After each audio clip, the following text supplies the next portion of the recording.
Hi guys, मैं उमा राजस्थानी आपका स्वागत करती हूँ मेरे यूट्यूब चैनल पे। और आप कैसे हो? उम्मीद करती हूँ आप मस्त होगे और स्वस्थ होगे। तो मैं आपको एक बात बताना चाहूँगी कि मैं मेरी माँ से क्या क्या सीखी हूँ और वो मेरे कितना काम आता है।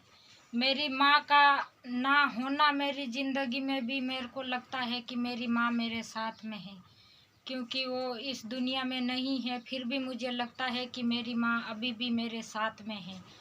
क्यों लगता है मुझे? क्योंकि मेरी माँ मेरे को हर काम सिखाया करती थी, हर बात मेरे को बोला करती थी कि बेटा ऐसा करना तो आपको कोई दिक्कत नहीं होगी, वैसा करना तो कोई दिक्कत नहीं होगी।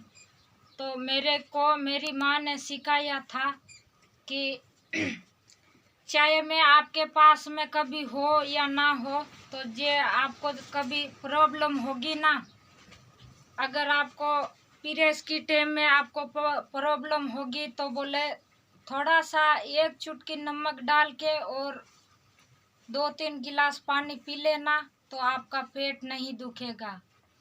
तो मेरी माँ को जब तक मुझे इतनी समझ नहीं थी ना, कि मैं बोलती थी हाँ माँ क्या बोलती है, तो मैं ऐसा बोलती थी माँ ऐसी पागल है जो मुझको कुछ भी बोलते रहती है। मैं ऐसा बोलती थी माँ को, जब क्योंकि मेरे साथ वो दिक्कत नहीं थी ना, क्यों मैं छोटी थी, 10 साल की थी, तो मेरे को ऐसा कुछ पता नहीं था, इसीलिए मैं मेरी माँ की बात नहीं मानती थी। फिर मैं जब मेरी माँ नहीं रही दुनिया में, जब मैं 10 साल की थी, जब भी गुजर गई थी मेरी माँ, और फिर मैं 16 साल की हुई तब मुझे वो दिक्कत का सामना करना पड़ा और मुझे उस दिक्कत के बारे में पता चला कि हाँ ऐसा होता तो है। फिर मैंने सोचा क्यों नहीं, मेरी माँ ने बोला था वो स्कीम किया जाए, उपाय किया जाए, तो फिर मैंने मेरी माँ ने बोला था वैसा ही उपाय किया। 1 गिलास मैंने पानी लिया और उसमें 1 चुटकी नमक मिलाया और मैंने वो 1 गिलास पानी पी लिया और ऊपर से 2 गिलास और पी लिया, तो मैंने 3 गिलास पानी पी लिया। फिर मुझे थोड़ा सा अच्छा फील होने लगा, तो मैं हर महीने ऐसा ही करती हूँ, तो मेरे को पेट का दिक्कत भी नहीं होता और वो 5-6 दिन है वो भी मेरे अच्छे से गुजर जाते, मेरे को तकलीफ भी नहीं होती। तो ऐसे जो मैं बोलना चाहती हूँ कि कोई बहुत सी लड़कियाँ ऐसी होती है जो माँ की बात नहीं सुनती है। तो मेरे जैसे को पूछो कि माँ की कीमत क्या होती है, क्योंकि आज मेरे पास माँ नहीं है, इसीलिए मैं भी आपकी तरह उस माँ का कदर आज आ रहा है। क्योंकि मैंने उसके बताए उपाय को उस तकलीफ में याद किया ना, तो मेरे को उस माँ की कीमत का पता चला कि माँ तो माँ ही होती है दुनिया में। इसीलिए फिर मेरी माँ ने एक बात और भी कही थी मेरे को कि बेटा आपको पता चले कि आप बड़ी हो चुकी हो और मुझे अभी जीवन साथी का जरूरत है, तो फिर आप क्या करोगी? उस टाइम में आप एक अच्छे इंसान को कैसे पहचान सकोगी? तो मैंने बोला माँ अभी इस बात का मुझे क्या पता, अभी आप हो तो मेरे को क्या पता कि जीवन साथी कैसा चुनना होता। आप हो ना, आप चुनोगे उसी के साथ में मैं रह लूँगी। तो फिर मेरी माँ ने मेरे को हंसते हुए कहा कि बेटा मेरा क्या पता मैं तेरे पास में रहूं या ना रहूं। मैंने कहा माँ ऐसी क्यों बोलते रहती हो आप? मैंने मजाक में लिया, सीरियसली लिया वो उस बात को। फिर वो तो बात हो गई, बीत गई।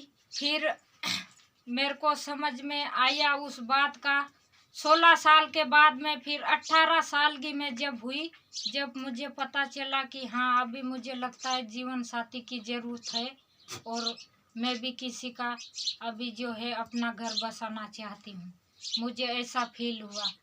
फिर मैंने सोचा क्या आइडिया किया जाए, क्यों ना मेरी माँ का बताया उपाय किया जाए। फिर मेरी माँ ने मेरे को कहा था कि आप कैसे बेहतरीन इंसान को पहचान सकती है। फिर मैंने 18 साल की उम्र में जो मेरे सर के बाल है वो पूरे मैंने आदमी की तरह काट के और पूरा ऐसा मतलब मुंडन कर लिया था मैंने सिर पे। एक भी बाल नहीं था मेरे सिर पे, क्योंकि मेरी माँ ने कहा था वैसा ही किया मैंने।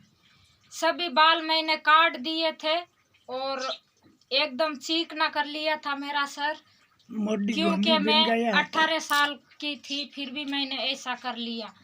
तो कोई भी इंसान ऐसा मेरे को है ना, जो को रिश्ते के लिए जो आते थे ना, वो बोलते थे ऐसी लड़की से हम क्या करें, इसके तो सर में भी बाल नहीं, हमारी समाज में कितना इज्जत खराब होगी, कि बोलेंगे कि आपकी पत्नी के सिर में बाल भी नहीं है। फिर ऐसा करते करते मुझको मेरे पति से मुलाकात हुई, जो मैंने अभी शादी की हुई है, उनसे मुलाकात हुई। तो उन्होंने मेरे को बोला कि मेरे साथ में शादी करोगी, जबकि हम कभी मिले भी नहीं थे। एक दलाल लेके आया था मेरे को राजस्थान। तो फिर उस दलाल को मैंने बोला कि मेरे साथ में शादी कोई नहीं करेगा। फिर वो बोलेगा चलो ठीक है, नहीं करेंगे तो वापस आ जाएंगे, नहीं तो कर लेना शादी। फिर मैंने सोचा चलो आई। फिर मेरे पति ने पूछा कि आप मेरे से शादी करने के लिए तैयार हो। तो मैंने बोला कि आप मेरे साथ शादी करोगे। तो मेरे पति ने बोला कि हाँ, के बोले मैं तेरे से शादी करूँगा। तो फिर मैंने उनको बोला कि मेरे सर पे जो है बाल नहीं है, आपकी समाज में जो है आपको खराब नहीं बोलेंगे, आपके समाज में फिर क्या इज्जत रह जाएगी। फिर मेरे को मेरे पति ने बोला मेरे को समाज से क्या लेना देना, मेरे को आपकी ज़िंदगी को अच्छी तरह सुधारना है, यही मेरे लिए मायने रखता है। और दूसरी चाहे दुनिया कुछ भी कहे, मुझे कुछ फर्क नहीं पड़ता उससे। तो मेरे पति ने मेरे से शादी कर लिया। और फिर 2-3 महीने के बाद में मेरे छोटे छोटे सिर पे बाल आने लगे। फिर मेरा पति जो है कि बाल बढ़ने के वास्ते तेल की शीशी भी लेके आए। फिर मेरे पास में पैसे नहीं होते थे, तो वो जो तेल है ना वो ख़त्म हो जाता था, तो मेरे पति देव फिर से ला के दे दिया करते थे। फिर ऐसे करते करते मेरे बाल बड़े हो गए। फिर मेरे पति बोलता था कि वो इंसान ही क्या जो एक दूसरे का मन की बात नहीं जान सके, वो संसार ही क्या। फिर मैंने बोला हाँ, ये इंसान मेरा साथ निभा सकता है। तो ये बात मिली मेरी माँ से सीखने के लिए मेरे को। आप लोग को क्या मिली है आपकी माँ के लिए, आपकी माँ से आपको क्या मिली है बात सीखने के लिए, आप कमेंट बॉक्स में ज़रूर बताना। और आप नए हो तो मेरे चैनल को सब्सक्राइब करना, और अगर हमेशा ही देखते हो तो लाइक करना, क्योंकि मैं इसी से जुड़े हुए वीडियो डाला करती हूँ और हमेशा ऐसे ही वीडियो डाला करूँगी। तो आपको मेरा वीडियो कैसा लगा कमेंट में ज़रूर बताना, और आप आपकी माँ से क्या सीखते हो ज़रूर बताना। तो इंसान जब अपने पास होता है ना, तब तक आपको अपने को उनकी कदर नहीं होता है। अक्सर इंसान अपने से खो जाता है, तभी इंसान की कदर पता चलती है।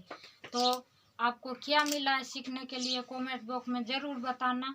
और बहुत बहुत धन्यवाद मेरा पूरा वीडियो देखने के लिए, और थैंक यू। तो आज के लिए इतना ही।